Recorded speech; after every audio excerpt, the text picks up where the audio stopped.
بسم اللہ الرحمن الرحیم، حقیقی اپڈیٹس میں خوش آمدید ناظرین۔ بیپر جوائے سمندری طوفان سے پاکستان کے کون سے علاقے متاثر ہو سکتے ہیں اور اس کی شدت کیا رہے گی، ہم آپ کو اس رپورٹ میں بتاتے ہیں۔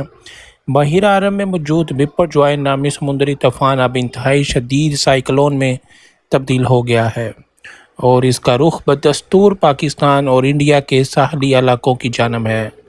پاکستان کے محکمہ موسمیات کے مطابق یہ سائیکلون پیر کی دوپہر کراچی سے تقریباً 600 کلومیٹر اور ٹھٹہ سے 580 کلومیٹر اور ماڑا سے 710 کلومیٹر کے فاصلے پر موجود تھا اور اس کی یہ پیش قدمی تقریباً ابھی تک جاری ہے، لگ بھگ 7 کلومیٹر فی گھنٹہ کی رفتار سے آگے بڑھ رہا ہے۔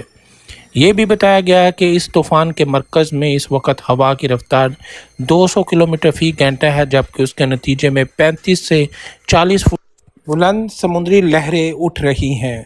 حکام کا کہنا ہے کہ یہ طوفان 15 جون کی سپہر تک سندھ میں کیٹی بندر اور انڈیا میں گجرات کے علاقوں سے ٹکرا سکتا ہے۔ محکمے کے مطابق موجودہ موسمی حالات، جن میں سمندر کی سطح کا درجہ حرارت شامل ہے، اس طوفان کی شدت کو برقرار رکھنے میں مددگار ثابت ہو رہے ہیں۔ محکمہ موسمیات کے ساتھ ساتھ NDMA کی جانب سے بھی تمام متعلقہ اداروں کو الرٹ رہنے کی تلقین کی گئی ہے۔ وزیر اعلیٰ سندھ سید مراد علی شاہ نے سندھ کے ساحلی علاقوں کے دورہ کے بعد نیوز کانفرنس سے خطاب کرتے ہوئے بتایا کہ طوفان کی وجہ سے کراچی میں آدھے گھنٹے میں 60 ملی میٹر بارش ہو سکتی ہے۔ انہوں نے کہا کہ کراچی کی 70 سے زائد انتہائی خطرناک عمارتوں سے لوگوں کو نکالنے کا منصوبہ ہے، جبکہ ضلع سجاول کے 3 علاقوں سے 60,000 لوگوں کا انخلا کرنا ہے، جس کے لیے مشترکہ حکمت عملی بنائی گئی ہے۔ ناظرین، اب آپ کو بتاتے ہیں کہ بیپر جوائے سے کون کون سے علاقے متاثر ہو سکتے ہیں۔ امکان ہے کہ بحیرہ عرب میں یہ سمندری طوفان 14 جون کی صبح تک شمال کی سمت میں چلتا رہے گا، جس کے بعد یہ شمال مشرق کی جانب مڑے گا اور 15 جون کو پاکستان میں کیٹی بندر اور انڈیا میں گجرات کے ساحل سے گزرے گا۔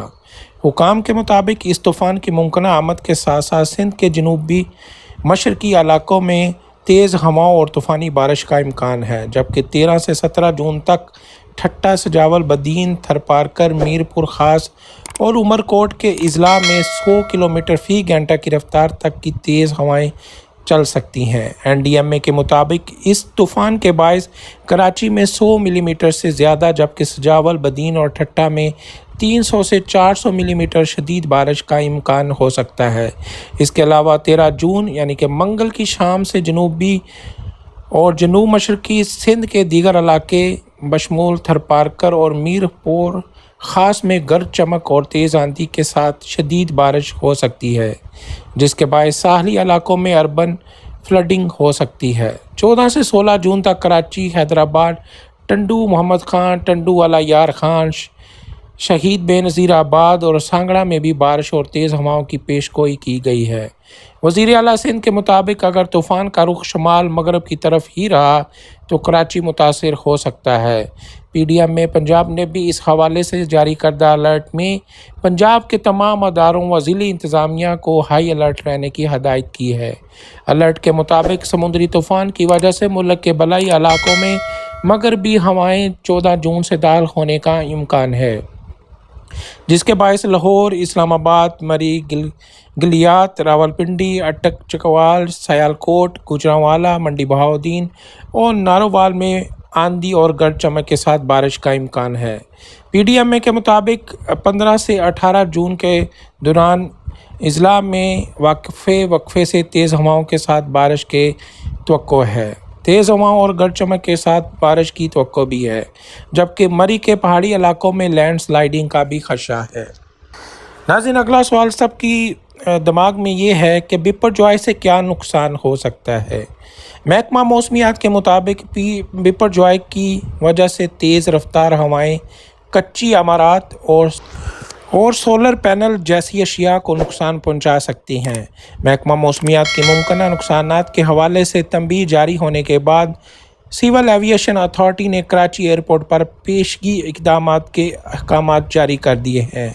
CAA کے شعبہ ایئر سائیڈ نے متعلقہ اداروں کو الرٹ کر دیا ہے اور تجویز کیا ہے کہ ہلکے وزن کے ہوائی جہازوں کو محفوظ مقامات پر منتقل کیا جائے یا کسی مضبوط چیز سے باندھ دیا جائے اور رن وے اور ٹارمیک ایریا کے آس پاس اشیاء کو تصادم کے خدشے کے باعث محفوظ مقام پر منتقل کیا جائے۔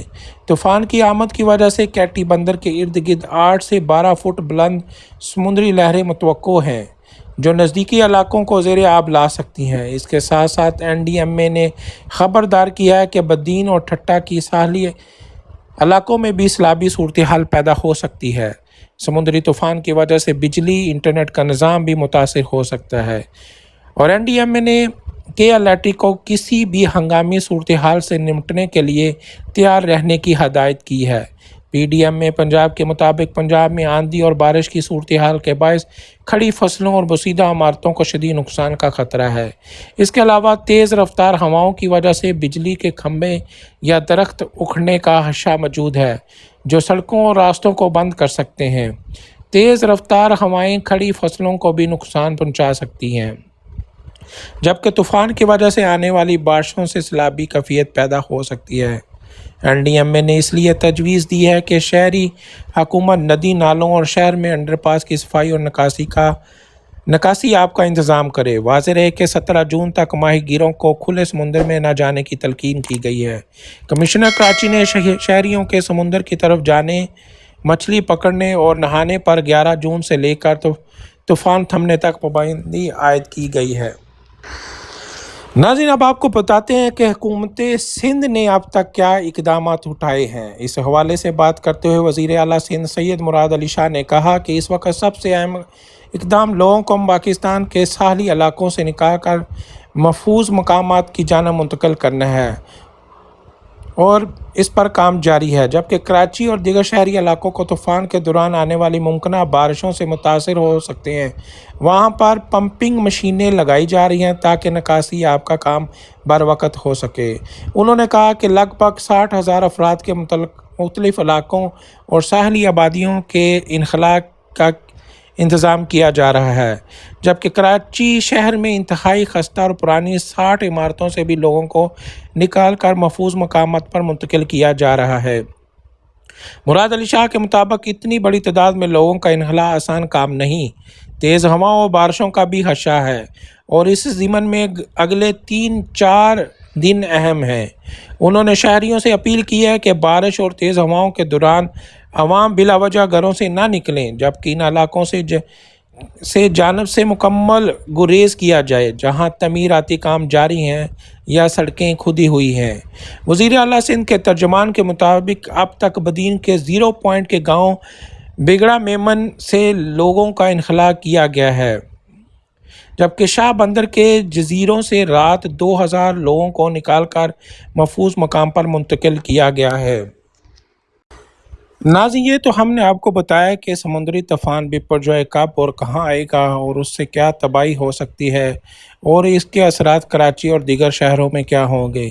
اس کے ساتھ ساتھ ناظرین، ہم آپ کو بتاتے ہیں کہ بپرجوائے کا مطلب کیا ہے اور اس کا سائیکلون یا سمندری طوفان کیسے بنتا ہے۔ سائیکلون کا نام بپرجوائے بنگلہ دیش کی جانب سے رکھا گیا ہے، جس کا بنگالی میں مطلب تباہی یا قدرتی آفت ہے۔ پاکستان کی طرح انڈیا کے محکمہ موسمیات کی جانب سے بھی پیشگوئی کی جا چکی ہے کہ یہ سمندری طوفان اگلے کچھ گھنٹوں میں انتہائی شدید سائیکلون طوفان میں بدل سکتا ہے۔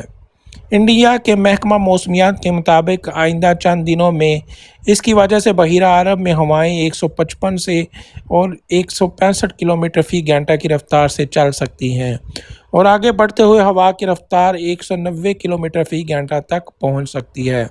انڈین محکمہ موسمیات کے مطابق سمندری طوفان بپرجوائے دھیرے دھیرے مضبوط ہو رہا ہے اور آنے والے دنوں میں گجرات کے ساحل سے بہت قریب آ جائے گا۔ ناظرین، سائیکلون یا سمندری طوفان کیسے بنتا ہے؟ سائیکلون گرم ہوا کی وجہ سے جنم لیتے ہیں اور ایک گول دائرے کی شکل میں آگے بڑھتے ہیں۔ ایسے طوفان اپنے ساتھ کافی تیز ہوائیں اور بارش لاتے ہیں جو سمندر کے گرم پانی کے اوپر جنم لے کر آگے بڑھتے ہوئے شدت اختیار کرتے جاتے ہیں۔ جب سمندر کی گرمی ہوا